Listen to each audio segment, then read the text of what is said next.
Valideynlər kiçik yaşlarından uşaqlarını sağlam, peşəkar və ya həvəskar səviyyədə idmançı kimi yetişməsini arzuluyur. Onları müxtəlif idman növünə cəlb edirlər.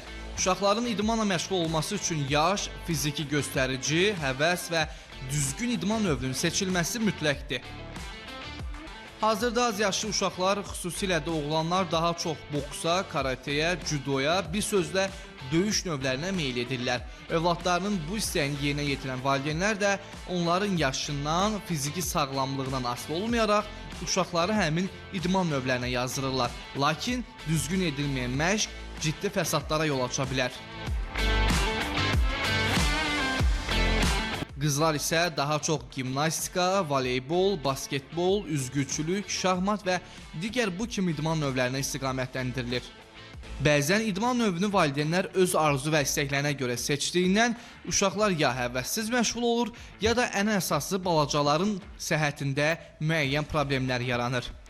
4 yaşından rəqs, gimnastika, üzgüçülüklə məşğul ola bilərlər.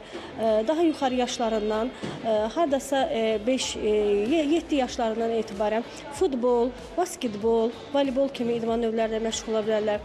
Daha biraz yuxarı yaşlardan, 9-10 yaşlarından isə daha ağır idman növləri ilə judo, karate, güləş və s. bu kimi idman növlərlə məşğul ola bilərlər. Daha sonraki yaşlarda başlayacaq idman növlərini ilkin daha aşağı yaşlarda başlasaq, sümüklərin tez-tez qırılmalarına səbəb ola bilər.